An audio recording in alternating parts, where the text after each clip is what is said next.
Bonjour les amis, on est encore de retour pour vous parler un tout petit peu du mercato, un peu de le mercato sénégalais. Nous allons essayer de parler un tout petit peu de tous les mouvements, les transferts qui ont déjà été effectués et les rumeurs qui ont été effectuées déjà sur le marché des transferts du côté sénégalais. Alors, nous allons parler un tout petit peu de Koulibaly, de Mendy, de, de Ngorfay, de Ilimandiaï et autres en long et en large pour parler un tout petit peu de voir quel impact au fait aussi ça peut avoir aussi sur le mercato à venir. Tu me sors. Alors sans tarder, mon cher Jules, dis-moi comment ça va. Ça va, Roland, et bonjour à tous nos chers internautes. Nous avons fait cette vidéo-là pour vous parler des instances de départ et d'arrivée de certains de nos lions.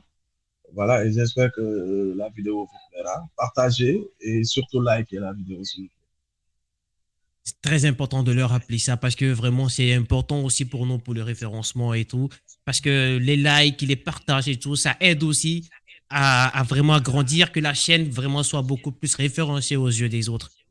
Allez mon cher Jules, on va commencer déjà par mon cher Koulibaly. Koulibaly vraiment qui a signé à Al Hilal. Et aujourd'hui pour un montant, bon, je pense un montant avoisinant les 25 millions. Je pense que aujourd'hui, Koulibaly, il a fait un peu le tour. Il a gagné la Ligue des Champions qu'il voulait tant et autres. Donc, je pense que non, la Ligue des Champions, je pense pas. Non, non, non, non. Non, non, non, non, non, non, non, non. Il n'a pas gagné la Ligue des Champions avec Chelsea parce La qu'il Coupe il est d'Afrique. venu, voilà, il est venu un an après, vraiment un an après, après la Ligue des Champions de Chelsea. Mais il a gagné vraiment la Coupe d'Afrique des Nations et tout. Et aujourd'hui, je pense que il n'a plus grand chose à prouver. Il a fait vraiment son parcours de côté de Napoli et de côté de Chelsea. Aujourd'hui, je pense que à 32 ans, bientôt, je pense qu'il a déjà fait le tour. Oui, oui, oui, il fut un temps le meilleur défenseur d'Afrique et peut-être même jusqu'à présent, il fait partie des cinq meilleurs défenseurs du continent africain. Il a eu à faire son parcours au FC Napoli où on est jeune. Il a fait Chelsea juste un an duquel il est tombé au mauvais moment, vraiment au très, très, très mauvais moment. Voilà, il est issu de cette équipe qui a eu à terminer 11e du championnat l'année passée, donc ce n'était pas une très bonne performance. Et maintenant, il a signé à Al Hilal et comme il l'a dit, là, il pourra aider sa famille, son village, il pourra réaliser ses projets, etc. Il n'a plus rien à prouver. À noter aussi que le championnat saoudien commence à devenir un peu plus attractif. Voilà, parce qu'il y a de nouveaux joueurs, il y a de nouveaux entraîneurs étrangers aussi qui sont dans ce championnat-là. Ça commence petit à petit à émerger et voilà. Euh, c'est une fin de carrière, malheureusement, mais bon, chaque chose a une fin. Et voilà, on lui souhaite une très, très, très belle carrière là-bas. Effectivement, je pense que Koulibaly, il a essayé de faire un peu le tour. Moi, je me dis, même si en étant en Arabie Saoudite, je suis sûr que Edouard Cissé serait prêt même encore à le convoquer pour qu'il vienne, je pense, faire encore, je pense, ce qu'il sait bien faire avec l'équipe nationale. Aujourd'hui, moi, mon inquiétude se pose beaucoup plus au niveau sur sa régularité, sur sa blessure, souvent parce que ces derniers temps, il s'est beaucoup blessé. Et aujourd'hui, je ne vois pas aussi de remplaçant aujourd'hui que quelqu'un qui peut aujourd'hui assurer comment dire, l'après Koulibaly dans l'équipe nationale aujourd'hui. Parce que avec, quand je vois Abdou Diallo qui est un peu fébrile aujourd'hui, je ne suis pas sûr vraiment que Abdou Diallo aujourd'hui peut avoir les clés du camion et rien ne lui est même garanti, lui déjà, de jouer aujourd'hui au Paris Saint-Germain, même s'il doit rentrer au revenu au Paris Saint-Germain. Donc moi, c'est là où se pose mon inquiétude. Mais au niveau de Koulibaly, je pense que vraiment tout est bien. Il va faire ses 2 ou 3 ans au niveau de l'Arabie Saoudite. Et j'espère vraiment revoir quelques matchs de El Hilal, peut-être la saison, quand la saison va commencer. Parce que leur entraînement reprenne, je pense, cette semaine. Et j'espère vraiment qu'il va faire de très bonnes choses, donner des émotions comme il a su le faire aussi en Europe et tout, aussi aux Arabes là-bas. Et je pense que c'est le plus important. Oui, oui, comme tu l'as dit, hein, à noter que Aliou Cissé avait déclaré il y a 2 mois de cela qu'il ne convoquerait pas les joueurs qui évoluent du côté de l'Asie, etc., ou de l'Océanie ou des Émirats arabes, parce qu'il trouvait le championnat peut-être moyen. Mais je dirais qu'actuellement, il n'a plus le choix parce que, voilà, Koulibaly a signé là-bas. Edouard Mendy, nous y reviendrons aussi, a signé là-bas. Mais comme je le dis, il faut choisir les joueurs, pas en termes de leur championnat, mais en termes de leur performance individuelle. Parce que quoi qu'on dise, tu ne peux pas barrer juste Koulibaly parce qu'il a signé en Arabie Saoudite. Koulibaly, personne ne peut le remplacer actuellement en équipe nationale. Certes, il y a des jeunes joueurs qui poussent petit à petit, qui émergent petit à petit. J'ai en tête Moussa Niakhaté. Il fera une très belle carrière dans l'équipe nationale du Sénégal, ça j'en suis convaincu. Mais pour l'instant, continuons d'appeler Koulibaly, d'appeler Edouard Mendy. Voilà, il leur reste beaucoup de choses à faire, beaucoup de tournois à participer et après les jeunes prendront le relais. En parlant d'Edouard Mendy, j'aimerais aussi qu'on parle un peu de son départ parce que n'oublions pas que même récemment, il n'a pas été convoqué par l'OCC. Et aujourd'hui, je me dis, ouais, il est parti je pense, de Al Arli, je pense, non, c'est ça, Al Arli, c'est ça le nom de leur équipe là, un peu compliqué. Bon, je pense aujourd'hui que c'est déjà presque acté et genre, sa présence encore au niveau de l'équipe du Sénégal est presque compromise déjà. Aujourd'hui, je ne sais pas vraiment que parce il y a le jeune Sénidien que moi je trouve vraiment fort aujourd'hui. Moi aujourd'hui, je pense même qu'il doit même être même devant aujourd'hui Edouard Mendy parce que à chaque fois qu'il a été convoqué avec l'équipe nationale, il a toujours été performant aujourd'hui. Mais mon cher Jules, dis-moi ce que tu en penses. Bah oui, ça fait deux regroupements de suite qu'Edouard Mendy n'est pas convoqué. Mais à noter que la première fois, il avait demandé à l'UCC de le laisser se concentrer sur Chelsea.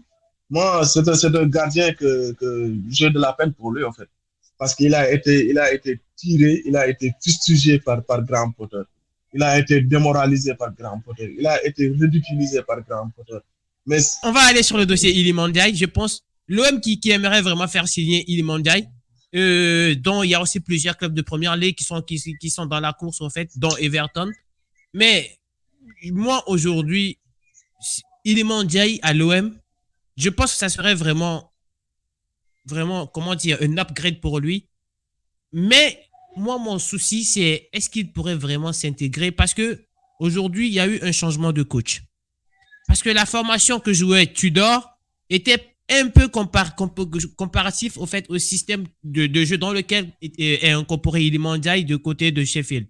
Mais aujourd'hui, s'il vient avec le 4-4-2 là que va aligner Marcelino, je ne suis pas sûr vraiment aujourd'hui qu'il peut vraiment correspondre. Ou bien il va jouer sur le côté en tant que milieu, je sais pas, milieu relayeur ou je sais pas. Dis-moi ce que tu penses vraiment de ce recrutement. ce qu'il faut comprendre aussi, c'est que Marseille est le club de cœur de Iliman Ndiaye. Il a toujours rêvé de jouer là-bas et que, comme on le sait tous, certains joueurs veulent coûte que coûte réaliser leur rêve. Mais moi, personnellement, Excuse-moi déjà, tout le monde sait que le rêve de tous les Marseillais, de tous les Sénégalais, c'est Marseille. Tout le monde sait que les Marseillais, les Sénégalais aiment trop Marseille. On s'en fout de vous. voilà, Vous allez vous. voilà, voilà, mais bon, pour moi, comme tu l'as dit, avec Marcelino, Marcelino a comme système de jeu son 4-4-2 ou bien son 4-5-1. Donc, ça sera un peu difficile pour Eliman de s'intégrer. Même si tout est possible, hein, il suffit d'avoir de la volonté et d'être professionnel. Mais pour moi, personnellement, Eliman, il a déjà refusé Everton. À noter qu'il a refusé de rejoindre Everton pour Marseille. Il ne veut qu'entendre parler que de Marseille. Mais si j'étais son conseiller sportif, je lui aurais conseillé de rester à Sheffield pour au moins cette année encore, prouver à Sheffield Et peut-être là, il aura peut-être une plus grande plus-value au niveau de certaines équipes européennes. Mais personnellement, j'aimerais que Iliman reste à Sheffield pour prouver et faire une autre saison. Parce que d'ici la fin de l'année, il y aura aussi la CAN, etc. Donc, je veux vraiment que Iliman reste à Sheffield, mais pas partir à Marseille ou d'ailleurs, où que ce soit. Hein. Je veux qu'il reste à Sheffield et qu'il confirme sa très bonne saison. Mais moi, n'oublions pas que Iliman Ndiaye aujourd'hui, il doit avoir 24 ou 25 ans, je pense. 24 ans, non? Je sais plus. Mais, mais, Non, 23 ans. mais aujourd'hui, moi je me dis, une carrière, comme l'a dit Mbappé, une carrière, c'est égoïste. Aujourd'hui, il joue à Sheffield, mais Sheffield, moi, je me dis, euh, il a envie lui aussi de jouer des grands matchs, par exemple la Ligue des Champions. Il a envie de jouer dans un club où il sera vraiment mis en lumière, parce que à Sheffield, là-bas, il est un peu enterré parmi les gens et tout, et c'est très compliqué. Non, mais, non, Moi, mais, non, mais, non, mais Sheffield va jouer en Première Ligue l'année prochaine. oui, je n'en disconviens pas, mais combien, Mais il mais va jouer de combien grands de gens, matchs. mais combien de gens vont allumer leur télé pour aller regarder Sheffield quand même, mon cher, Non, disons la non, mais vérité. beaucoup de gens. Mais souviens-toi, Sadio Mane, il avait signé à Southampton. Il devait signer à Southampton. Et c'est à Southampton qu'il a brillé lors d'un Mais non, fameux je match ne dis pas 4-4, le contraire. Southampton-Liverpool. Donc là, il y aura des matchs contre United, contre City, contre Liverpool, contre Everton, Tottenham, etc. Mais Donc, il aura l'occasion tu de se mettre penses, en lumière. tu penses vraiment que Iliman Ndiaye à Sheffield, lors de tous ces matchs-là où City a fait de très bons recrutements, Liverpool a fait de très bons recrutements, Chelsea pareil, tu penses Iliman Ndiaye va arriver à sortir son épingle du jeu? Oh, à Marseille. Non, mais, La non, non, Ligue... non, mais dis-moi, Non, non, dis-moi un Oui. match en Angleterre où le dernier n'a pas battu le premier. Mais non, c'est tout à fait possible. Bah voilà. Mais là, c'est le collectif au fait qui sera beaucoup plus mis en vigueur.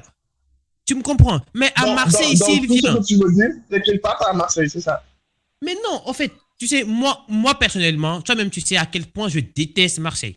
Mais tout ce que moi, j'essaie de te faire comprendre, c'est que moi, Iliman Ndiaye aujourd'hui, s'il part à Marseille, aujourd'hui, en plus, il y a le départ de Alexis Sanchez aussi, ce qui veut dire que, au moins, il est presque sûr de jouer au moins une trentaine de matchs par saison. Une vingtaine de matchs.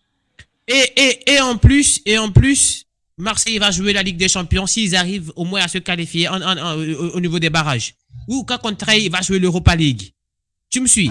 Et en plus, en France, il y aura plus une visibilité sur lui. Et si, même s'il ne fait pas une bonne saison avec Marseille, il est capable au fait de vite rebondir encore en Angleterre dans un club important. Mais à Sheffield aujourd'hui, moi je vois très mal aujourd'hui un top club comme Liverpool, comme autres. Tu sais, Sadio Mané est différent vraiment des autres. Sadio Mané, il incarnait déjà une certaine image au fait, même en étant à Southampton, même si, comment dire, lui c'est un attaquant.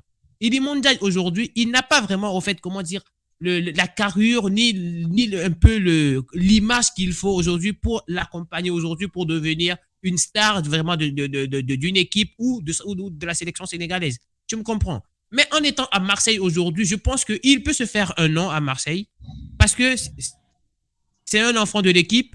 Il a vraiment tout ce qu'il faut. C'est ce que moi je pense aujourd'hui. D'accord. Et j'aimerais qu'on parle le fait de Jackson, Nicolas Jackson aussi qui a signé à Chelsea. Euh, Nicolas Jackson, dis-moi ce que tu penses vraiment de sa signature, parce que n'oublie pas que au niveau de son poste, il y a beaucoup de joueurs aujourd'hui. Il y a encore Ziyech qui est encore là, il y a Madueke aussi qui est là. Il y a, comment on appelle, Pulisic. Je pense que Pulisic, c'est beaucoup plus un milieu, mais je pense que lui, il va partir à l'AC Juste Milan. voilà. Il y a un Ouais, concours aussi. il y a un coucou, mais je pense Il qu'aujourd'hui, y a je Sterling. comprends pas Il y a vraiment sa Sterling aussi. signature. Ouais, mais aujourd'hui, moi, je me dis, est-ce que ça serait pas mieux de rester peut-être au Villarreal que de continuer vraiment sur sa progression, que de partir à Chelsea dans ce foutoir? Non, non, ce qu'il ne faut pas oublier, c'est que même à Villarreal, il était en instance de départ l'année dernière. Parce que lui, il a été mis. sur le terrain est mis en confiance par Unai Emery. Après le départ de Unai Emery, il y a eu Kike Setien qui était venu. Mais malheureusement, Kike Setien ne croyait pas en lui. C'est après la blessure de Moreno qu'il a joué quelques matchs. Et même lors du mercato d'hiver de l'année dernière, il était en instance de départ de Bournemouth. Mais il avait échoué lors des visites médicales à Bournemouth. Donc, il est revenu à Villarreal après la blessure de Moreno. Il s'est imposé. Il a eu à jouer presque 9 matchs consécutifs et a marqué beaucoup de buts. Et là, il a signé directement à Chelsea. Donc, il ne pouvait plus rester à Villarreal parce que quel que soit Alpha, il devait partir. Donc là, il est venu à Chelsea, comme tu l'as dit, dans ce foutoir où il y a beaucoup de départs, trop de départs et beaucoup d'arrivées aussi. Il y a le jeune Madueke, l'anglais qui a gagné l'Euro de moins de 28 ans hier. Il y a aussi Nkunku, il y a Sterling, et il y a Modric, l'Ukrainien. Et tout ça, ce sont les mêmes profils de Nicolas Jackson. Mais la différence qu'il y a entre Nicolas Jackson et les autres, c'est que lui, il peut jouer avant-centre. Lui, il peut Ah jouer bon? avant-centre. Mais je l'ai jamais vu jouer avant-centre hein, de côté Si, de si, si, Villarreal. Hein. même à Villarreal, il jouait avant-centre. Il était un peu Ah, décalé sur les côtés, mais des fois, ça lui arrivait de jouer en numéro 9. Donc, là, je pense que peut-être il ne va pas démarrer l'année en tant que titulaire, mais il aura des matchs au moins où il sera important. Donc, c'est à lui de tirer son épingle du jeu, de croire en lui, en ses capacités. Il vient de très loin. Il est né en Gambie. Il est né en Gambie. Il a joué les Nuggets en Gambie. Et puis, il a signé chez le Casa Sport. Et voilà, le Casa Sport l'a vendu à Villarreal, etc. Maintenant, c'est à lui de croire en lui et de croire en ses rêves. Et il peut bien s'imposer à Chelsea. Hein. en espérant, Parce qu'on vraiment en l'a vu, espérant. on l'a vu, hein, on a vu ses qualités. Même lors du match Sénégal-Brésil, il est entré même pas à 5 minutes de la fin du match, mais il a eu à créer presque le penalty et un autre penalty aussi. Donc, c'est un joueur Non, mais voilà, c'est il est un excellent excellent. joueur. C'est un excellent joueur. Non, c'est un excellent joueur. Moi, j'espère vraiment qu'il fera une très belle. Moi, ce que je n'aime pas, c'est que dès qu'un joueur fait une saison où il est compétent, qu'il fait automatiquement qu'il part dans un top club. Tu vois, moi, j'aimerais vraiment qu'il y ait toujours, au moins, tu vois, cette phase de transition ou une année de Confirmation. confirmation dans le même club avant de partir. C'est tout ce que moi, j'aimerais espérer. J'aimerais aussi Mais qu'on parle au fait c'est du le jeune marché du Gorfai. transfert actuel. Effectivement. Allez-y, allez-y. J'aimerais qu'on parle aussi de Ngorfai. Le jeune Ngorfai, au fait, qui a été officialisé, je pense, le lundi. Il a signé, je pense, pour un montant évaluant, allant dans les 5 millions plus bonus, je pense, avec une clause libératoire allant dans les 400 millions d'euros. Je ne sais pas ce que le Barça a vraiment afin de mettre ces clauses folles, au fait, tout le temps. Je comprends rien du tout. Et son recrutement, moi, je connais pas vraiment assez le joueur. Dis-moi ce que tu penses vraiment du joueur. Oui, Michael Ngourkay, beaucoup ne le connaissent pas dans le monde professionnel parce que voilà, il a été formé au Djambar, comme Idrissa Gandagay, comme Salih Ciss, etc. Le fameux académie qui se trouve à Mbour. Il a joué aussi chez les U17 sénégalais, comme des fois latéral gauche, comme des fois aussi axe central gauche. Et même l'année dernière, il y avait possibilité qu'il signe à Marseille.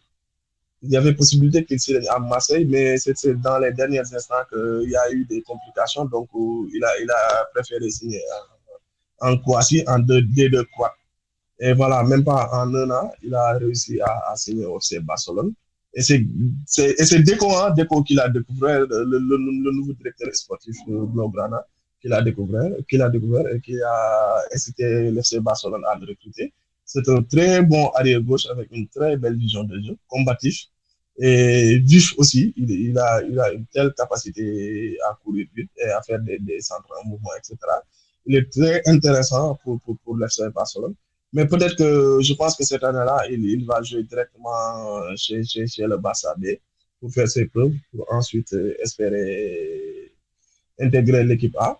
Mais j'espère qu'il ne fera pas partie de ces Sénégalais qui ont eu à jouer l'FC Barça B pour après voilà, retrouver des clubs moyens comme Jawan Diagne, Moussa Wagé.